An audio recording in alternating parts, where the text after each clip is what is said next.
This week on GamePron News, World of Warcraft Cataclysm finally gets a release date, and it might be sooner than you think. Mac gamers get a chance to check out Left 4 Dead 2, Call of Duty Black Ops heads into the third dimension, Rock Band embraces chiptunes while the Kindle embraces text adventures, and after all that, we let you know how you can get your hands on the Duke Nukem Forever demo before the game hits the stores.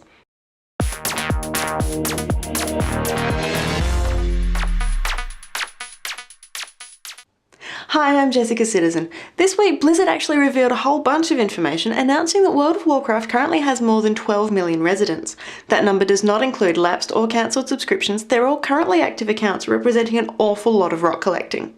We're also guessing that all 12 million of them will be a bit chuffed to hear they can get their hands on the next World of Warcraft expansion, Cataclysm, starting December 7th this year. The game will be released as a DVD-ROM for both Windows and Macintosh computers, as well as via digital download for people who prefer virtual purchases. The Collector's Edition, however, is only available in certain retail outlets, and if you want one of those, you should probably get your skates on. BlizzCon 2010 is kicking off in a little under 2 weeks from now on October 22nd and 23rd in Anaheim, California, and the official timetable is now online for scrutiny and examination. When they say art panel, what does that really mean? Why are there only 3 sessions dedicated to Diablo 3 compared to 6 each for StarCraft 2 and World of Warcraft? What will the Cataclysm cinematics reveal? One thing we can confirm is that StarCraft 2 Heart of the Swarm will not be on display, with devs already confirming that the second part of the trilogy won't be ready for public consumption just yet, although they are hinting at an early 2012 release date. Valve made good their promise to Mac gamers this week with the release of Zombie Hunter Left 4 Dead 2 for the Apple-flavoured platform. It's the last of their source titles to make the great leap, with the Steam Play banner flying high. We are talking about number 2 and not the original survivors here. Apparently it's taking a little longer than anticipated to port the first game to the new operating system, although we are assured that a team of trained monkeys are hard at work on the task. The beautiful thing about this, and in fact all Mac versions of Steam games, is that if you've already purchased it on PC, you also own a copy for the Mac that's just waiting to be downloaded and enjoyed next time you log into Steam on your Apple machine.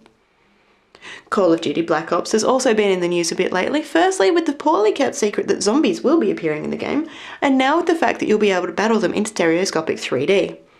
You will need a 3D-ready HD TV or PC and a pair of state-of-the-art active shutter 3D glasses, but with that you'll get true depth of field and a whole lot of immersion, exactly what you want from the Call of Duty action franchise.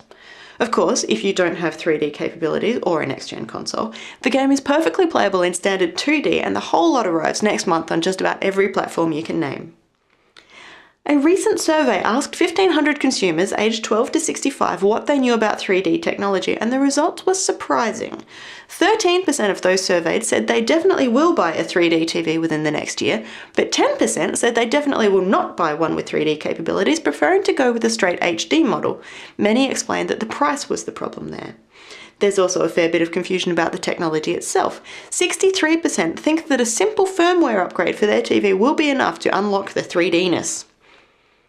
We've dug up a copy of the soundtrack for Namco Bandai's mess-tastic Splatterhouse and are happy to report that it's full of fun light bands such as The Accused, Five Finger Death Punch, Municipal Waste, Wolf Shirt and Goat Whore. According to the developers, the bands fit perfectly with the game's brutal gameplay and over-the-top gore, which is reassuring. You don't want to be putting your mutant supremacy where it don't fit. Speaking of music, Rock Band is set to receive a whole lot of geek cred through the addition of a single song, Airbrushed by Anna Managuchi. The US four-piece, who contributed to the glorious soundtracks for both Bit Trip Runner and Scott Pilgrim vs. the World, the game, will be the first chiptune act to appear in the Music Simulator program when they pop up with Airbrushed in early 2011. The song is currently in the capable hands of Rock Gamer Studios, who are responsible for taking audio recordings and converting them into playable Rock Band tracks. They're working on making the music playable in Rock Band 2, but they will also be compatible with the Rock Band 3 Pro instruments, including the wonderful keytar. If you've been on the fence about buying a Kindle, I'd now like to point out that you can use the ebook reader to play Zork.